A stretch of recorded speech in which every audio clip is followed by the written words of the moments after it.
plan for this weekend is to go down to Glastonbury. I suddenly realised that I hadn't actually taken any photographs of the tour, and it's not a million miles from where I live, so I'm going to head down this weekend and see what we can see. The weather is not particularly great, so it's going to be a weekend of creativity. And on the way down here, when I was looking on Google Maps, I found Pensford Viaduct, and it's right behind me. You can see from the sky there's no interest there whatsoever, so this is probably going to be black and white, and I don't just want a record shot of the viaduct, I want to try and get something interesting. So when I dragged the little wriggly man on Google Maps onto the road, I saw this church, and I figured, especially if the weather's grey and dank like it is today, put the church in front of the viaduct, make it black and white, add lots of contrast, and that should be a cracking shot. So what I'm doing right now is just wandering around the churchyard, really trying to find the best position. What I don't want to do is have that tower just stick it up into a bland grey sky. So let's wander around and see what I can find.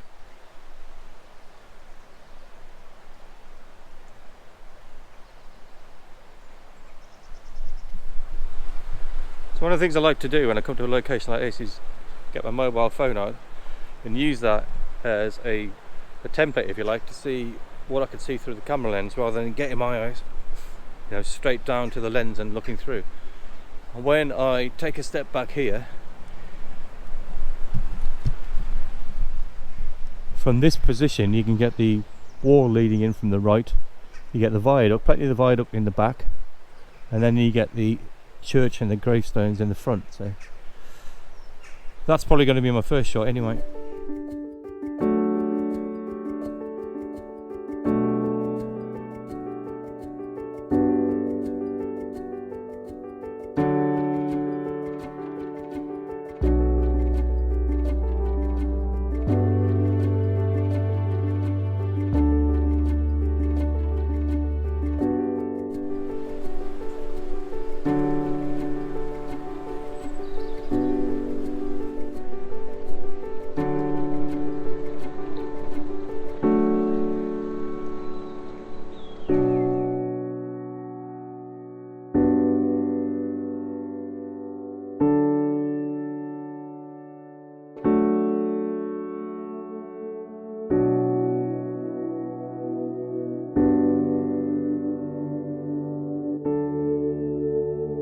This is a beautiful little village, and if it wasn't for coming to photograph this viaduct, I never would have known it was here.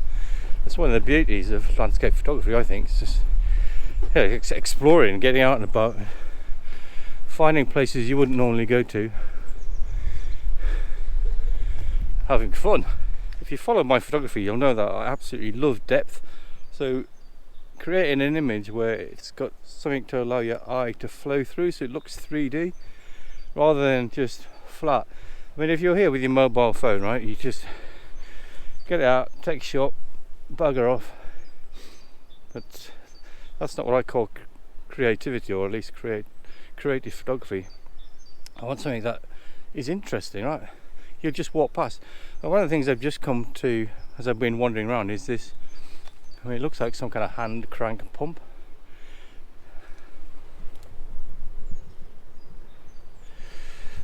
And I would love to somehow get that in the foreground with the viaduct in the background without too much of this green and brown muck in the middle.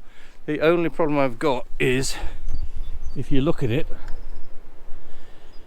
it's kind of sideways on. It would have been wonderful if I could twist it round and face it this way, but I think wide angle with this pump as close as possible.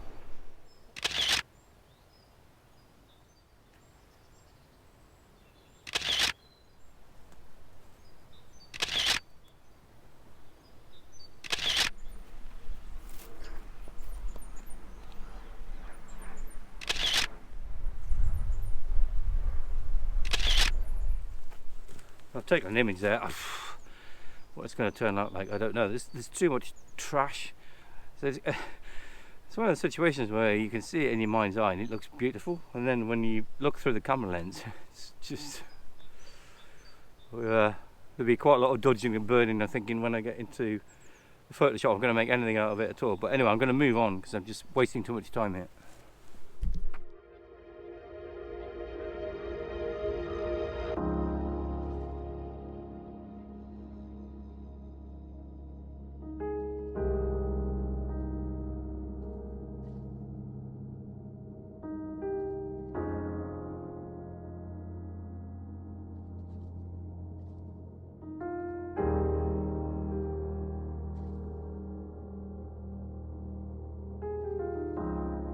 I wandered about for quite some time now, and I can't find a position to get an interesting shot of the viaduct.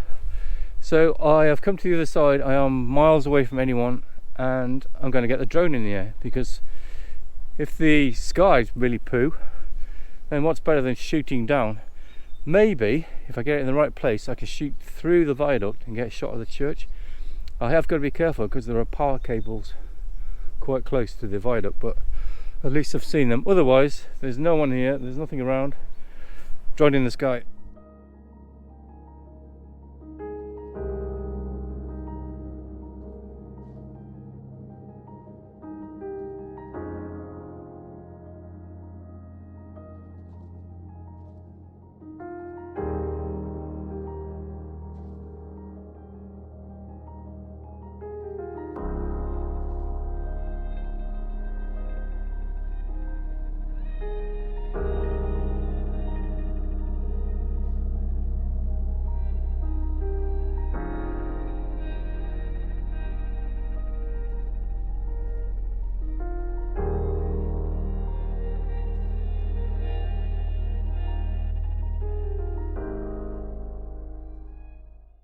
Right then, I was supposed to be at this village for about half an hour to an hour before I went to Glastonbury, and I've been here about 2 hours. Oh my god. It's one of those places where if you wander about, it's so full of history. And I mean, as I said before, I'm not going to go on about it, there's no light, but it's so steeped in history, and there's so much old pathwork and brickwork. It's just glorious. A lot of black and white, bring out the contrast, but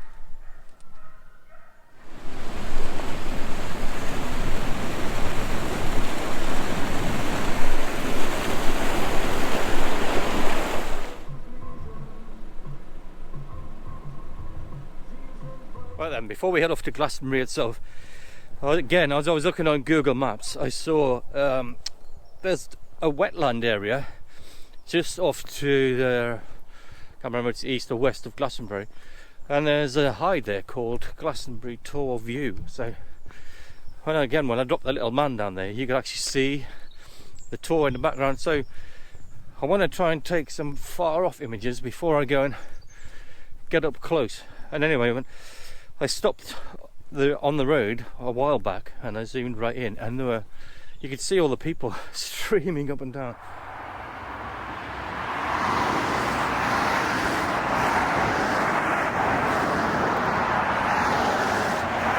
You can actually see the Tor for miles around.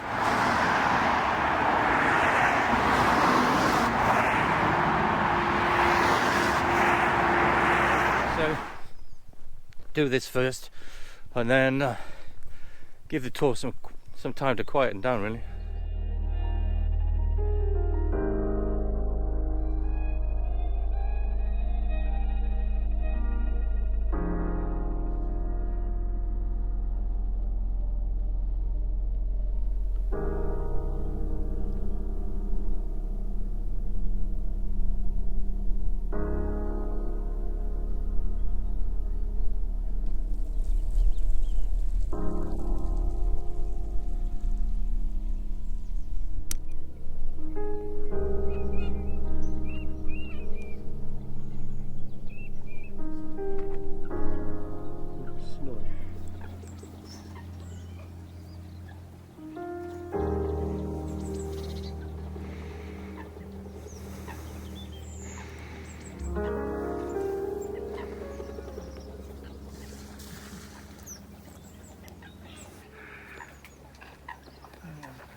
is an amazing place. I'm not getting what I want as far as the tour is concerned, but there are egrets and cormorants and all sorts of birds. It's probably worth a day trip on its own, really. But I'm still trying to get a shot with the tour in the background. This hide coming up may be the one I've been looking for. So that was the tour view hide after all. And, I've zoomed in, zoomed out, wide angle. Just put my camera away, and then this swan just drifted across in the frame. So that made a much better shot with the tour in the background, and then the swan just gliding past in the middle. So cracking.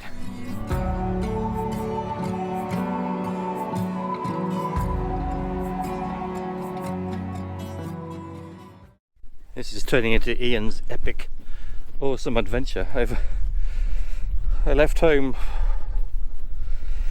5.5 hours ago. I'm not even at Glastonbury yet, and it's only an hour and a half drive from my house, so I'm just making the most of it because the light's a bit poo and it's supposed to be a bit better tomorrow, so I'm staying near the tour itself. It's only like a 15-minute walk, so making the most of the trip down there. And look at all these glorious places. That Pensford village was just amazing, like a hidden gem. And then this place as well. I've never been here before. It's awesome. So yeah, making the most of it really. Now I'm going to head off back to Glastonbury, and I was planning to capture a sunset, but that's unlikely to happen. And the other thing I was going to do is try some astro, but again, cloudy skies like this, it's not going to happen. So maybe it'll be passing a pint night instead.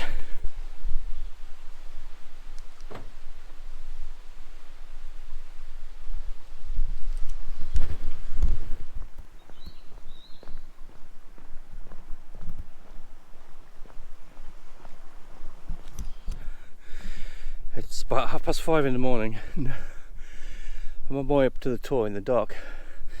My weather app said very little cloud, but it seems really, really misty. However, I'm going anyway, so let's keep going.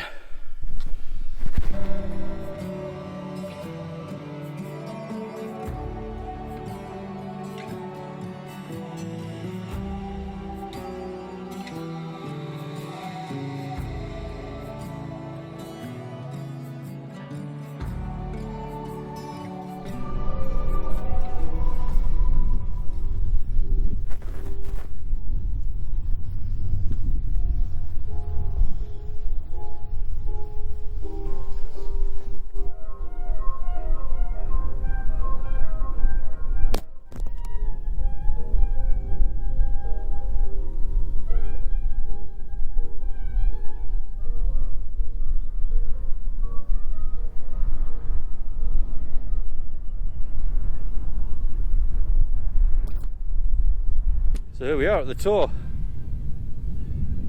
It's quite an impressive structure, isn't it? It's a bit of a weird vibe with somebody's speaker blasting in the background. There's a bottle of I don't know what it is, whiskey or something.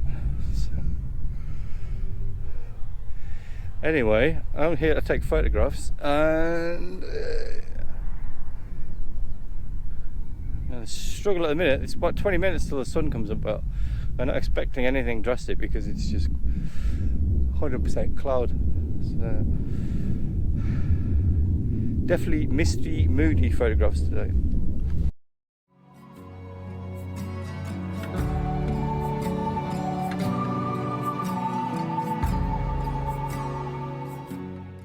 Right then, I need to get creative. Because of the sky, there's no interest in the sky whatsoever. There is no point having massive amounts of it. So it's going to be, there are lots of paths leading up to the tower. So it's going to be sort of big foreground with the tower in the background. Possibly wide angle because the tower is big enough to take it, even if it shrinks in the background. So it's going to be steps leading up mostly, and then when there's a bit more light, we'll stick the drone in the air and we'll shoot from there.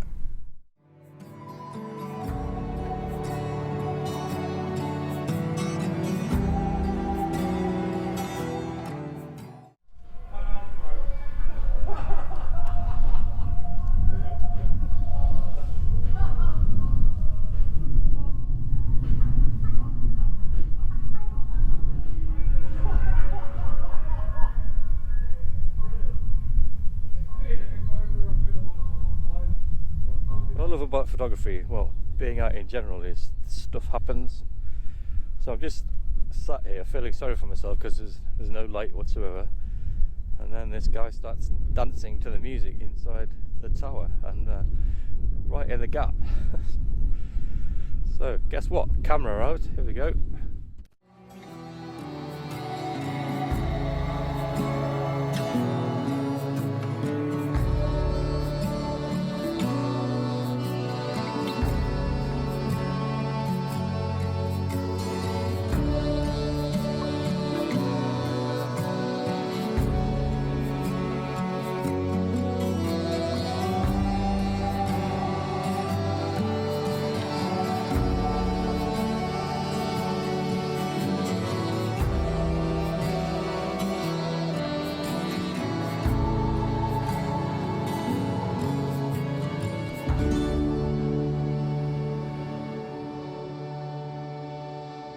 So that was Glastonbury. What do you think?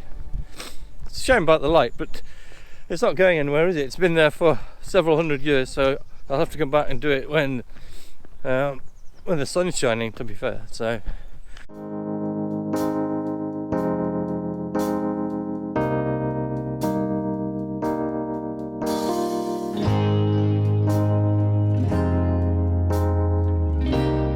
and I will see you next time.